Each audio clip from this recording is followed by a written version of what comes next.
Welcome to TellTale's Wolf Among Us.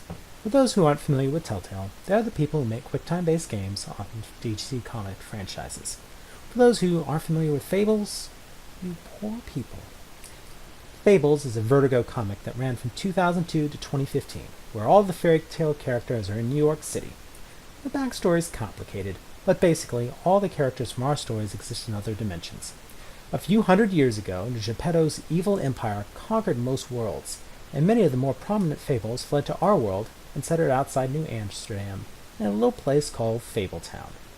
The city grew around them. They're living and hiding among us, on a few dedicated streets, others scattered throughout the cities, and the non-humans who can't blend in are on the farm in upstate New York.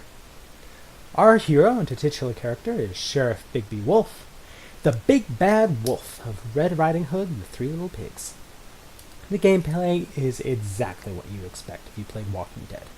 You have sections where you walk around finding things to interact with, like a 90s era point-and-click game. There's lots of dialogue sections, where you can be nice, mean, or stay silent. Then you have fight scenes, which are a series of fairly easy QuickTime events. However, no one plays TellTale for the gameplay. It's in the name. They play it for the tale. And this one delivers. It's precisely like the Fable comics. This means not safe for children. You have been warned, and spoilers ahead. You start the game at night in the mid-80s, several decades before the comics started, stopping the Woodsman from beating a prostitute, while complaining to Toad from the Wind in the Willows that he does a magic glamour to you, human.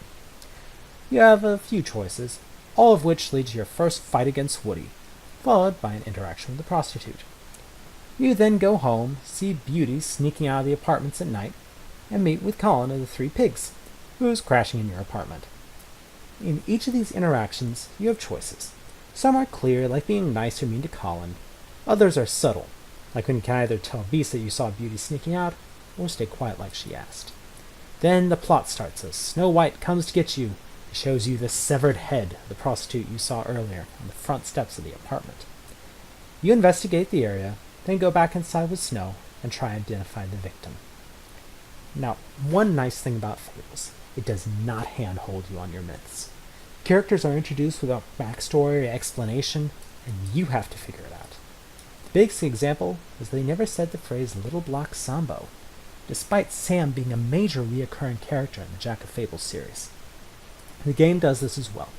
The only story they actually tell is that of the murdered prostitute, the donkey skin girl. It's done quite well in universe. The story is obscure enough that it's probably new to the player as well.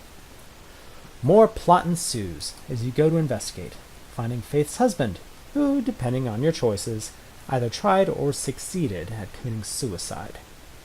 Then you get into a chase scene and finally look for Woody at a bar. You get into another fight with Grendel, and come back to find Snow White's head on the front steps. End of episode 1. It goes on in a similar manner, with twists and turns that I won't spoil for you.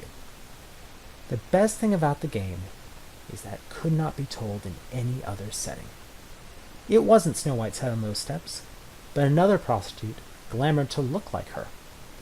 However, the organized crime element, taking advantage of these magical characters in desperate poverty, wouldn't be possible in a fully fantasy setting. This is truly a Fables game, not just a story with Fables characters. Now, let's talk about the negatives. One down point of this game is that for all their so-and-so will remember that, and yes, I did use Walking Dead because they're all the same, you don't have many meaningful choices in this game. You change a few scenes, and how you treat people changes who sides with you at the end of the game, but no chase or fight can be averted. The final ending is a pair of choices with 4 near-identical endings. It's not Mass Effect levels of, well, what was the point of all that? But you would think that with a genre based around decisions, it'd be more divergent. It loses a lot of impact on second playthrough when you do everything differently and very little changes. Another problem is that Bigby is shown as a noir detective figure. Strong, fairly smart, and good in a fight. However, it fails to acknowledge that he's one of the strongest physical fighters in the game's universe. He can smell Snow White halfway across the country. A super smell is practically eliminated, as it would kill most of the mystery, and Bigby is severely weakened. Even in the final fight with Bloody Mary, who transforms into Big Bad Wolf and literally blows her away, it's a pale imitation of what he did in the comics. It's like watching Superman struggle against bank robbers. Finally, we have to talk about the adult content. There is a lot of adult content. The central plot revolves around prostitution and the potential for magic and sexual abuse. For example, you are introduced to two characters in a strip club, where one of them is performing, in nothing but a thong. No censorship. This is a walk-around scene too, so there's no clever editing. It's just out there. This is the establishing moment for both Georgie Porgy and the Little Mermaid, that he's just sitting there berating her, saying she needs to smile more and dance better. She's just taking it, despite her two best friends getting murdered the day before.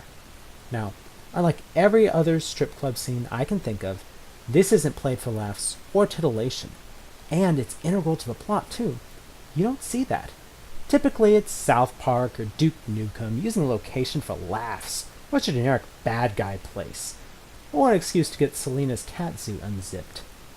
On a second playthrough after you know Narissa and her story, you just want to hurry through the scenes so you don't take advantage of her exposure. That, I think, is the biggest thing. It's an engaging story with characters that impress on you.